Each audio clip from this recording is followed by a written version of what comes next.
Taiwan में हमारे 3 x जो आर्मी चीफ हैं, आर्मी के लोग हैं, वो वहाँ बैठे हुए हैं। वहाँ पर कोई कॉन्फ्रेंस चल रही है। आप सोच के देखिए, ताइवान के अंदर हमारे आर्मी के लोग। ताइवान के भी मिलिट्री प्लान यही हैं कि चाइना को ठोको। ताइवान के मिलिट्री प्लान यही हैं कि चाइना को ठोको। कैसे ठोको? गुरिल्ला वॉरफेयर में पड़ जाएगा ताइवान, यहां से मारो, जैसे यूक्रेनियंस कर रहे हैं रशिया के साथ। एक पाकिस्तानी जो है उसका ऐसा जज्बा है कि वो 1000 हिंदुस्तानी से एक पाकिस्तानी अकेला टकरा सकता है। अच्छा। मैं तो पहले ही बोला था मैं 14 के बजाय 15 अगस्त मनाऊंगी, क्योंकि मुझे अफसोस है इस 14 अगस्त पे हम इस देश में क्यों हैं जिसने आज तक हमारे लिए कुछ किया नहीं। अब मैंने अपनी ग्रेजुएशन कंप्लीट किया, मैं क्या करूँ, यहाँ पे कोई जॉब ही नहीं है। हमने ऐसी जगह पे लात मारी है जहां पर दर्द इतना हो कि आवाज़ भी ना निकाले अगला।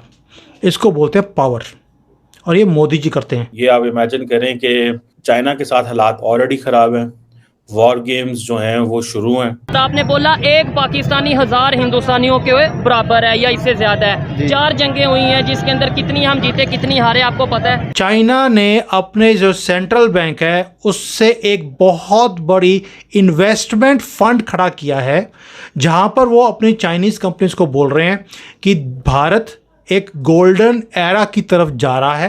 यार इंडिया को बहुत कुछ मिलने वाला है in terms of the military hardware. Pakistan तो जो है ना, ये तो ऐसे लगेगा कि ये मुझे कहीं शक है कि ये अफ्रीका की आर्मी ना लगनी शुरू हो जाए, because the level of the military technology the Indians will get. India fund China बना रहा है अपने लोगों को बोलने के लिए, आप भारत में जाकर इन्वेस्टमेंट करिए।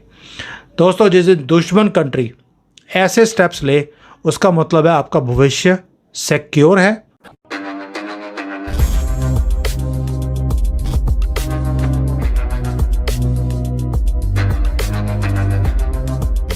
नमस्कार दोस्तों, आप सब जानते हैं चाइना हमेशा से भारत के ऊपर प्रेशर डालने के लिए कश्मीर इश्यू को यूनाइटेड नेशंस में उठाते रहता है। लेकिन दोस्तों, अब भारत भी चाइना को मुंहतोड़ जवाब देने के लिए ताइवान के साथ अपने एंगेजमेंट्स को धीरे धीरे करके बढ़ा रहा है। और दोस्तों, अब भारत के पूर्व आर्मी चीफ, नेवी चीफ और एयरफोर्स चीफ मौजूद है ताइवान में एक बहुत ही इंपॉर्टेंट डिस्कशन कर रहे हैं। उन्होंने कहा कि चाइना जिस तरह से साउथ चाइना सी में अपना कब्जा बढ़ाया है, अब ये भारत रिपीट होने नहीं देगा और चाइना को मुंहतोड़ जवाब देगा, जिसके लिए अब भारत अपने नेवी शिप्स और एयरक्राफ्ट्स को साउथ चाइना सी में लेकर जाना शुरू कर चुका है। और अब चल रहे मलबार एक्सरसाइज के दौरान भारत, अमेरिका, जापान और ऑस्ट्रेलिया मिलकर के चाइना के ऊपर प्रेशर डालने की पूरी कोशिश कर रहे हैं और चाइना को ये भी संकेत दे रहे हैं कि चाइना गलती से भी ताइवान पे कोई अटैक ना करे, क्योंकि ताइवान के पीछे अमेरिका के साथ साथ भारत भी खड़ा है। तो चलिए दोस्तों, इसी पर आगे पाकिस्तानी मीडिया का रिएक्शन देखते हैं। ताइवान एक सॉफ्ट पॉइंट है चाइना के लिए। वो इसे मानता है कि ये हमारी कंट्री है। और भारत ने क्या किया है, जैसे जैसे चाइना अगर हमें आंखें दिखाने की कोशिश करता है, हिंदुस्तान उसका जवाब डिफरेंट तरीके से दे रहा है। ताइवान में हमारे 3 एक्स जो आर्मी चीफ हैं, आर्मी के लोग हैं, वो वहाँ बैठे हुए हैं। वहाँ पर कोई कॉन्फ्रेंस चल रही है। आप सोच के देखिए, ताइवान के अंदर हमारे आर्मी के लोग, चीफ वो क्या कर रहे होंगे, क्या स्ट्रैटेजी बना रहे होंगे, क्योंकि ताइवान ने कभी लड़ाई लड़ी नहीं है। भारत ऑलरेडी एक ऐसी पावर है जिसने युद्ध भी लड़े हुए हैं और जीते भी हुए हैं। तो वी नो हमारी जो स्ट्रैटेजीज़ हैं और है, we are known for it. और अभी आर्मी चीफ्स वहाँ बैठे हैं। आप सोच के देखो, सबसे ज़्यादा दुख किसको हो रहा होगा, दर्द कहाँ कहाँ हो रहा होगा, आप सोच सकते हैं। इसको बोलते हैं पावर, इसको बोलते हैं जलवा। बिना नाम लिए हमने ऐसी जगह पे लात मारी है जहां पर दर्द इतना हो कि आवाज़ भी ना निकाले अगला। इसको बोलते हैं पावर, और ये मोदी जी करते हैं। मुझे इसी बातों की खुशी होती है।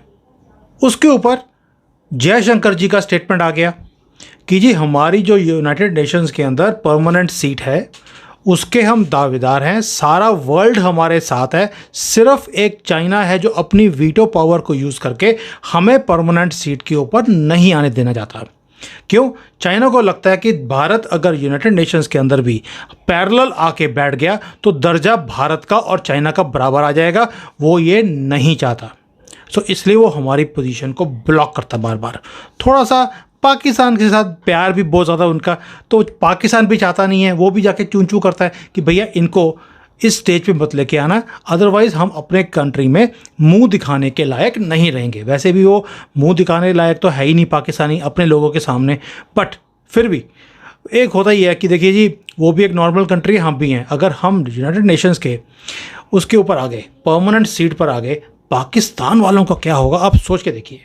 इसलिए चाइना की भी मजबूरी है, उन्होंने कुत्ता पाला हुआ है, उसको भी देखना पड़ता है बेचारे को। दोस्तों, एक तो हो गया हमने मिलिट्री पावर दिखा दी, हमने अपनी स्ट्रेंथ दिखा दी, हमने स्टेटमेंट दे दिए फॉरेन मिनिस्टर की तरफ से, हमने अपने चीफ भेज दिए ताइवान में।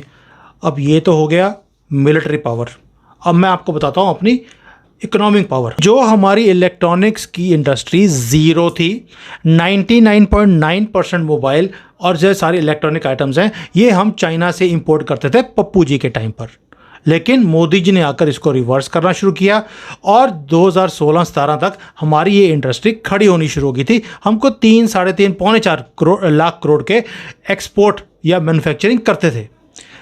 दोस्तों, 5 साल उसके बाद अभी ये हाल है कि हमने 8 लाख करोड़ के आंकड़े को पार कर दिया है। भारत में बनती हैं चीज़ें सारी, ये है जलवा। और अगले साल में आप देखोगे एक और ट्रांसफॉर्मेशन आएगी।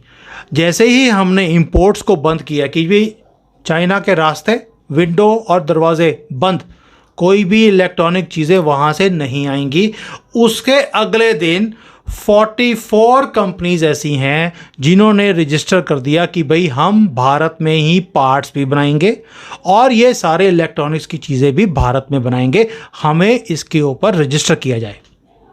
ये हो गया। अब जब इतना इंडस्ट्री आ रही होगी भारत में, चाइना के मुंह में पानी नहीं आएगा तो क्या होगा? क्यों? चाइना को एक ही चीज़ चाहिए, dragon is hungry for business. और चाइनीज़ गवर्नमेंट ने क्या किया है, इसका विरोध करने की बजाय या WTO में जाके बोलने की बजाय कि देखिए जी भारत हमारे साथ गलत कर रहा है, चाइना ने अपने जो सेंट्रल बैंक है उससे एक बहुत बड़ी इन्वेस्टमेंट फंड खड़ा किया है, जहां पर वो अपनी चाइनीज़ कंपनीज को बोल रहे हैं कि भारत एक गोल्डन एरा की तरफ जा रहा है। They are going for expansion, they are going for growth. और अगर चाइनीज़ कंपनीज को पैसे बनाने हैं उन्हें भारत में जाना पड़ेगा और वहाँ जाकर अपने यूनिट्स को लगाना पड़ेगा एक हिंदुस्तान के पार्टनर के साथ। और उसको लगाने के लिए, आपको शिफ्ट करने के लिए आपको मशीनरी लेके जानी है, आपको उसके लिए पैसे चाहिए। हम एक फंड बना रहे हैं, इंडिया फंड। चाइना बना रहा है अपने लोगों को बोलने के लिए आप भारत में जाकर इन्वेस्टमेंट करिए। दोस्तों, जिस दुश्मन कंट्री ऐसे स्टेप्स ले, उसका मतलब है आपका भविष्य सिक्योर है। और मोदी जी को मैं पहले बोला था, वो इनकी रीढ़ की हड्डी, इनकी बैकबोन को तोड़ रहे हैं, उन्होंने तोड़ दी है। और दूसरे आदमी ने बोल दिया है कि now we have to reverse the things, हमें भारत में जाकर मैन्युफैक्चरिंग करनी पड़ेगी।